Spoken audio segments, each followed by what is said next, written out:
सबने जय श्री राम जी। मैं संदीप मेलमान और स्वागत है सभी बैंकर्स एक नई वीडियो में। तो लास्ट वीडियो में हमने किया था आरबीआई एक्ट 1934।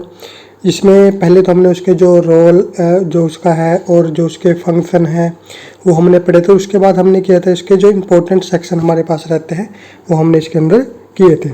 तो आज भी हमारे पास जो इम्पोर्टेंट सेक्शन है उसी का पार्ट आपके पास है और इस वीडियो में जो आरबीआई एक्ट है वो कंप्लीट हो जाएगा। इसके बाद इसका मॉक टेस्ट भी हम लेकर आएंगे। तो अगर आप चैनल पे पहली बार आए हो तो चैनल को सब्सक्राइब कर लीजिए, वीडियो को लाइक कर दीजिए और जो भी आपके कोलीग जो सब स्टाफ टू क्लरिकल या क्लरिकल टू स्केल 1 या स्केल 2 किसी की भी तैयारी कर रहे हैं उनके साथ भी ये वीडियो शेयर कर दीजिए। क्योंकि अब की बार जो आपके पास सिलेबस कराया जा रहा है वो इस तरीके से कराया जा रहा है कि आपके चाहे कोई सा बैंक हो या कोई सा भी आपका प्रमोशन एग्ज़ाम हो वो सभी में आपके काम आएगा। तो चलिए शुरू करते हैं। तो नेक्स्ट हमारे पास है इसके फंक्शंस एंड ऑपरेशंस। तो सेक्शन 17 देखिए हमारे पास है enumerates the types of business the RBI में कंडक्ट। यानी कि सेक्शन 17 क्या बताता है कि कौन कौन से बिजनेस हैं जो कि आरबीआई कंडक्ट यानी कि आरबीआई कर सकता है, उन बिजनेस के बारे में बताता है। तो देखिए फर्स्ट हमारे पास है the accepting of money on deposit without interest and the collection of money for central government, the state governments, local authorities, banks and any other persons। यानी कि मनी को एक्सेप्ट करना विदाउट इंटरेस्ट, यानी कि किसी भी इंटरेस्ट को दिए बिना और मनी को एक्सेप्ट करना किस किस से, collection of money for central government से, स्टेट गवर्नमेंट से, लोकल अथॉरिटी से, बैंक्स हो गए या कोई अदर पर्सन हो गया। तो इन सभी से जो आरबीआई है वो जो मनी कलेक्ट करता है। Second, the purchase, sale and rediscount of bills of exchange, promissory note drawn on the payable in India. और इसके साथ ही परचेज और सेल करता है बिल ऑफ एक्सचेंज का, प्रोमिजरी नोट का, drawn on payable in India जो कि इंडिया के अंदर पेएबल हो। अब bill of exchange, promissory note, cheque, ये भी हम जो हमारा नेक्स्ट टॉपिक जो हम करेंगे नेगोशिएबल इंस्ट्रूमेंट उसमें हम ये सारी चीज़ें पढ़ेंगे। नेक्स्ट है third, the purchase from and sale to scheduled banks of foreign exchange.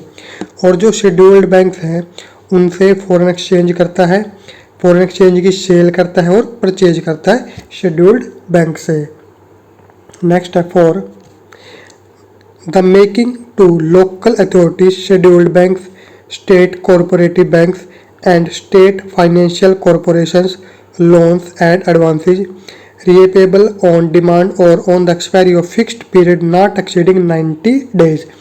यानी कि आरबीआई क्या करता है, मेकिंग ऑफ लोकल अथॉरिटीज यानी कि लोकल अथॉरिटी हो गए, शेड्यूल्ड बैंक हो गए, स्टेट कॉरपोरेटिव बैंक हो गए या फिर स्टेट फाइनेंशियल कॉरपोरेशन हो गए, उनको लोन प्रोवाइड करता है, एडवांस प्रोवाइड करता है जो कि रीपेएबल हो ऑन डिमांड। यानी कि जब जो बैंक बोलेगा, आरबीआई बोलेगा कि मुझे जो लोन आपको दिया गया है वो वापस कीजिए, तो उस वक्त यानी कि ऑन डिमांड वो रीपेएबल हो या फिर एक्सपायरी उसकी क्या हो, नॉट एक्सीडिंग 90 डेज, यानी कि 90 डेज से ज़्यादा उसकी एक्सपायरी ना हो, रीपेएबल पीरियड ना हो, ऐसे लोन और एडवांस प्रोवाइड करता है। नेक्स्ट है 5, the making to the central government and state governments of advances repayable in each case not later than 3 months from the date of making of the advances। यानी कि जिस तरीके से local authority scheduled bank state cooperative bank को देता है, इसी तरीके से सेंट्रल गवर्नमेंट होगी, स्टेट गवर्नमेंट होगी, इनको भी एडवांस पे किए जाते हैं और वो रीपेएबल कितने दिन के अंदर होगा, 3 महीने के अंदर। तो इस तरीके से सेंट्रल गवर्नमेंट और स्टेट गवर्नमेंट को भी आरबीआई लोन प्रोवाइड कराता है। नेक्स्ट है 6, the issue of demand draft, telegraphic transfers and other kinds of remittance made payable at its own offices और agencies, the purchase of telegraphic transfer and the making, issue and circulation of bank post bills. इसके साथ ही RBI क्या करता है, issue कर सकता है demand draft, telegraphic transfer और रेमिटेंस कर सकता है और परचेज कर सकता है, टेलीग्राफिक ट्रांसफ़र और बैंक पोस्ट को सर्कुलेट कर सकता है, इशू कर सकता है। तो ये सारे काम भी किसके हैं? आरबीआई के। नेक्स्ट है 7, the purchase and sale of securities of the central government और state government of any maturity. और साथ में सिक्योरिटी का भी परचेज और सेल करता है, किसकी जो सिक्योरिटी होगी? स्टेट गवर्नमेंट की या फिर सेंट्रल गवर्नमेंट की। नेक्स्ट है 18, the custody of monies, securities and other articles of value and the collection of the proceeds whether principal, interest और dividends of any such securities. और साथ में कस्टडी ऑफ मनीज। मनीज क्या है? देखिए, जो मनी होता है आपके पास, MONEY, उसी का है हमारे पास यहाँ पे प्लूरल बना दिया गया है मनीज। सिक्योरिटीज करता है और साथ में articles of value, collection of the proceeds whether principal, interest और डिविडेंड। और यानी कि इस तरीके की सभी जो सिक्योरिटी होगी उनको परचेज करता है आरबीआई। और अगर आप ये वीडियो जो हमारा चैनल है मिस्टर मिसेज मेलवान पे, वहाँ पे देख रहे हो, तो आपको ये जो कंप्लीट वीडियो मिलेगी हमारा जो नया चैनल हमने बनाया है, जो कि डेडिकेटेड रहेगा पूरा स्टडी के लिए। तो जिसको आप सर्च कर सकते हो मेलवान स्टडी के नाम से, या फिर आप जो लिंक दे दिया जाएगा आपको डिस्क्रिप्शन में, वहाँ पर क्लिक करके भी आप जो हमारा चैनल है मेलवान स्टडी के ऊपर जा सकते हो। तो नेक्स्ट है section 18, allows the RBI to provide emergency loans to banks to maintain financial stability। यानी कि आरबीआई क्या करता है? एमरजेंसी लोन प्रोवाइड करता है बैंक्स को, ताकि उनकी फाइनेंशियल स्टेबिलिटी बनी रहे। यानी कि जब बैंक्स को लोन की जरूरत पड़ जाती है, एमरजेंसी लोन की, तो वो आरबीआई से लोन ले सकते हैं। नेक्स्ट है section 19, bank may not transact. अभी हमने पढ़ा था कि बैंक क्या क्या ट्रांजैक्ट कर सकता है। अब हम पढ़ेंगे कि बैंक जो है वो क्या ट्रांजैक्ट, यानी कि कौन सा बिजनेस वो, कौन सी ट्रांजैक्शन वो नहीं कर सकता। तो फर्स्ट है इसमें, एंगेज इन ट्रेड और otherwise have a direct interest in any commercial, industrial और अदर अंडरटेकिंग। यानी कि वो किसी भी ट्रेड के अंदर जो शामिल नहीं हो सकता, कोई भी ट्रेड नहीं कर सकता, या फिर उसका डायरेक्ट इंटरेस्ट नहीं होना चाहिए किसी भी कॉमर्शियल, इंडस्ट्रियल या फिर और किसी अंडरटेकिंग के अंदर उसका डायरेक्ट इंटरेस्ट नहीं होना चाहिए। यानी कि उसको यानी कि इंटरेस्ट का मतलब क्या हो गया कि उसको ऐसा काम नहीं करना है कि उसका कोई कॉमर्शियल या इंडस्ट्रियल में उसका कोई इंटरेस्ट बने या उसके यानी करना चाहे वो। नेक्स्ट है सेकंड, परचेज द शेयर्स, यानी कि शेयर को परचेज करना, ऑफ एनी बैंकिंग कंपनी, किसी दूसरी बैंकिंग कंपनी के, और ऑफ एनी अदर कंपनी, और grant loans upon the security of any such shares. यानी कि शेयर परचेज करना किसी कंपनी के या किसी बैंकिंग कंपनी के, या फिर लोन प्रोवाइड करना उस शेयर की सिक्योरिटी पे। ठीक है, मान लो किसी कंपनी के शेयर ले लिए बैंक ने, तो अगर वो कंपनी कल कहती है कि मुझे आप शेयर जो लोन दे दीजिए और एज ए सिक्योरिटी जो मेरे शेयर हैं वो आपके पास एज ए सिक्योरिटी रखे हैं, तो इस तरीके का कोई भी शेयर के ऊपर, शेयर की सिक्योरिटी के ऊपर लोन नहीं दिया जा सकता। नेक्स्ट है third, advance money on mortgage of और otherwise on the security of immovable property और documents of title relating to देयरटू।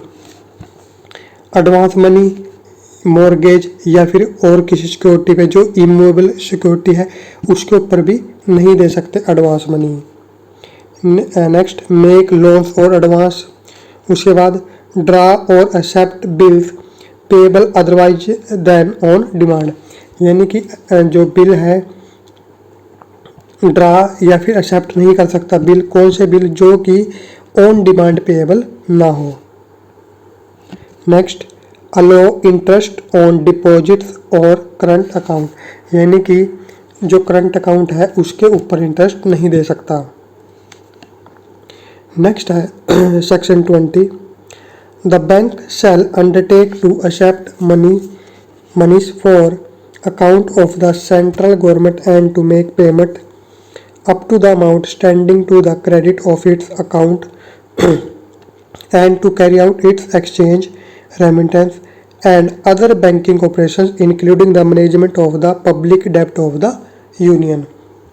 ये हमने पहले ही पढ़ा था कि बैंक्स क्या कर सकता है कि मनी एक्सेप्ट कर सकता है, किससे, सेंट्रल गवर्नमेंट से या फिर स्टेट गवर्नमेंट से, और पेमेंट कर सकता है, make payment up to the amount standing to the credit of its account, और पेमेंट भी कर सकता है जहाँ जितने का आउटस्टैंडिंग बैलेंस हो, and to carry out its exchange, remittance exchange कर सकता है, रेमिटेंस कर सकता है, and other banking operation including the management of the public डेब्ट ऑफ द यूनियन।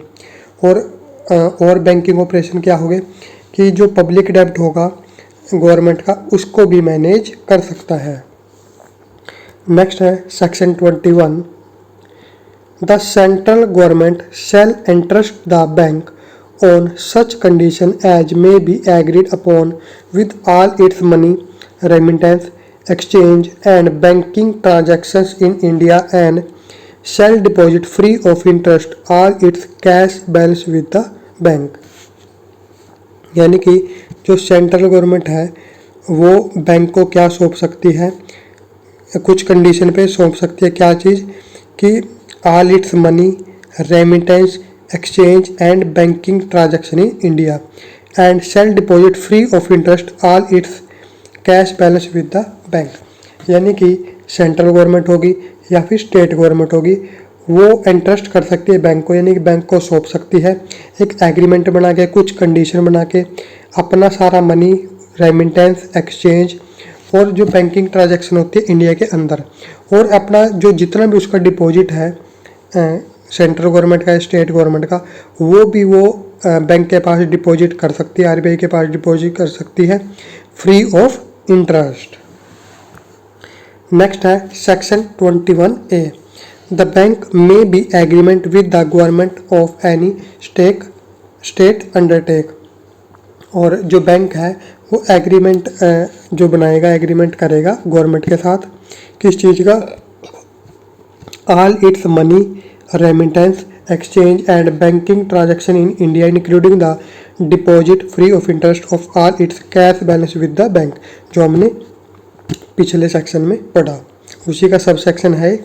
और साथ में the management of the public डेब्ट of and the issue of any new loans by that state, ये भी हमने पढ़ लिया।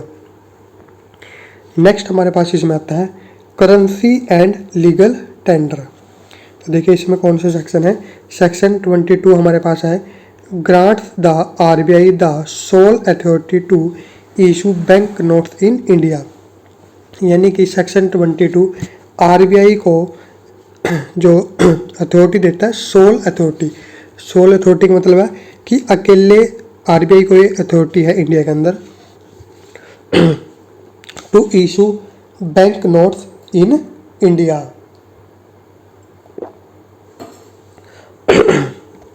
for a period which shall be fixed by the central government on the recommendation of the central board। और उसका